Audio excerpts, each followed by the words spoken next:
देश की उन राजनीतिक पार्टियों के मुस्लिम ममता के नारे देखिए, जिन्हें देने के बाद मैं अफसोस में हूं कि वे हम हिंदुओं के बीच अभी तक जीवित कैसे हैं।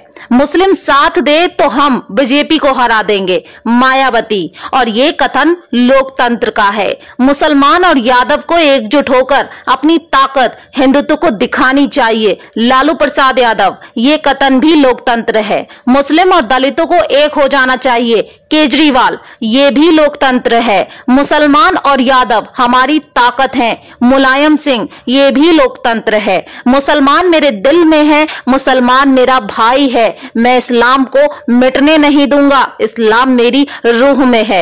बड़ा ओवैसी। ये भी लोकतंत्र है। मुसलमान और दलित इस देश की आत्मा में बसे हैं, राहुल गांधी। ये भी लोकतंत्र है। सिख और मुस्लिम उन हिंदुओं को जवाब दें, संजय सिंह। ये भी लोकतंत्र है। ईसाइयों को ये जान लेना चाहिए कि अब तक उनके साथ सिर्फ धोखा हुआ है, केजरीवाल। गोवा में दिया था ये बयान। ये भी लोकतंत्र है। मुसलमानों को मिलकर उनको यानी हिंदुओं को उनकी औकात दिखा देनी चाहिए, अकबरुद्दीन ओवैसी। ये भी लोकतंत्र है। मुसलमान हमारी पार्टी की नींव है, हम इसे कैसे अलग कर सकते हैं? मुसलमान ही तो हमारी ताकत है, आजम खान। ये भी लोकतंत्र है। हिंदुओं को तोड़ना है तो उन्हें जातियों में बांट दो, फिर उन्हें आपस में लड़ाओ और ज्यादा से ज्यादा मुसलमानों को रोजगार दो, अखिलेश यादव। ये भी लोकतंत्र है। भारत से इस्लाम मिटने नहीं दूंगा, हिंदुओं को मजबूत होने नहीं दूंगा, राहुल गांधी। ये भी लोकतांत्रिक आदमी है।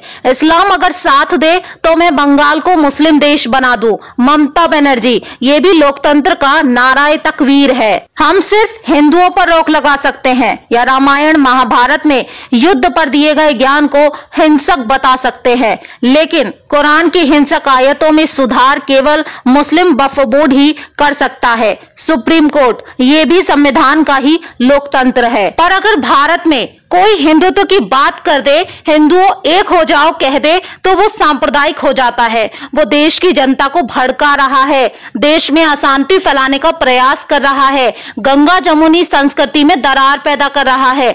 वर्तमान परिस्थिति में हमारे देश में हिंदुत्व की बात करना एक सांप्रदायिकता कहलाता है। सांप्रदायिकता और देश में तनाव फैलाने की कोशिश माना जाता है।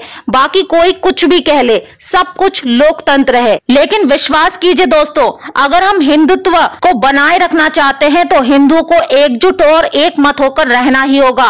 तुम योग का विरोध करते हो, वो विश्व को योग करवाता है। तुम अपने परिवार की मूर्तियां बनवाते हो, वो छत्रपति शिवाजी महाराज और सरदार वल्लभ भाई पटेल की मूर्तियां बनवाता है। तुम हज हाउस और जुम्मे की छुट्टियां और हज सब्सिडी घोषित करते हो, वो चार धाम को जोड़ने वाली सड़कें बनवाता है। तुम इफ्तार की पार्टियां उन मुसलमानों को देते हो, वो राष्ट्रपति भवन में हवन करवाता है। तुम तुष्टिकरण करते हो, वो विकास की राह दिखाता है। तुम जातिवाद फैलाते हो, वो हिंदुत्व का स्वाभिमान जगाता है। तुम उसकी राह में कीचड़ फैलाते हो, वो कीचड़ में भी कमल खिलाता है। अब एक तुलनात्मक अध्ययन दोस्तों आप देखिए कि भारत का अन्य देशों के साथ रिश्ता कैसा है।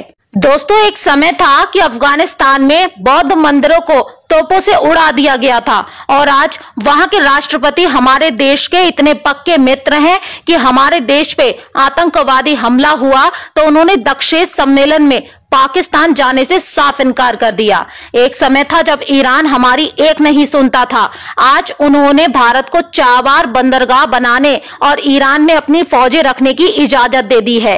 एक समय था कि नॉर्थ ईस्ट में टेररिस्ट हमला करके म्यांमार भाग जाया करते थे, आज वहां की सरकार के सहयोग से इंडियन आर्मी ने वहीं जाके उनके टेररिस्ट कैंप को तबाह कर दिया। एक समय था जब खाड़ी देश पाकिस्तान का साथ दिया करते थे, दाऊद वर्षों तक दुबई में शरण ले रखा था, आज सऊदी अरब ने दाऊद की संपत्ति ही जब्त कर ली है और पाकिस्तान से मुंह फेर लिया है।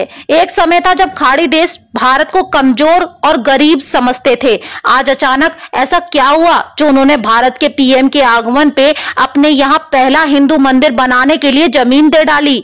आज अचानक क्या हुआ जो बुर्ज खलीफा तिरंगे में रंगा दिखने लगा। आज अचानक क्या हुआ जो हमारी 26 जनवरी की परेड में यूएई का फौजी दस्ता शामिल हुआ था। आज अचानक क्या हुआ जो भारत में इतनी हिम्मत आ गई कि चीन के अरुणाचल के बॉर्डर में सड़कें बना डाली, हवाई पट्टी बना डाली, 100 मिसाइल भी तैनात कर दी और 118 से ज्यादा टैंक की डिवीजन पोस्ट कर डाली। आज अचानक ऐसा क्या हुआ जो यूएसए के नवनिर्वाचित प्रेसिडेंट ने सबसे पहले भारत के पीएम को फोन करके उनका आभार व्यक्त किया। आज अचानक ऐसा क्या हुआ दोस्तों जो ऑस्ट्रेलिया इंडिया को यूरेनियम देने को राजी हो गया। आज अचानक जापान ने इंडिया के साथ युद्धाभ्यास कैसे कर लिया। तब मन ने जवाब दिया कि ये सब परिवर्तन आए मात्र 7 साल में नरेंद्र मोदी जी के आगमन के साथ। अब मेरा आप सबसे एक प्रश्न है, क्या भारत में नरेंद्र मोदी के अलावा वर्तमान नेताओं जैसे राहुल, लालू, मुलायम, अखिलेश, पिंकी, सोनिया, ममता बनर्जी, केजरीवाल, ओवैसी आदि में कोई ऐसा नेता है इस कैलिबर का जो इस प्रकार विश्व को झुका ले? इसीलिए बंधुओं, अब फैसला आपको करना है कि घर में ही युद्ध करने वाले चाहिए या घर द्वार त्याग कर मातृभूमि को समर्पित योगी मोदी जैसे ही ओजस्वी व्यक्ति चाहिए। हर बात लाउड स्पीकर से नहीं बताई जा सकती। दोस्तों, कुछ देश हित की बातों को मेरी वीडियो के माध्यम से सुना और समझा करो।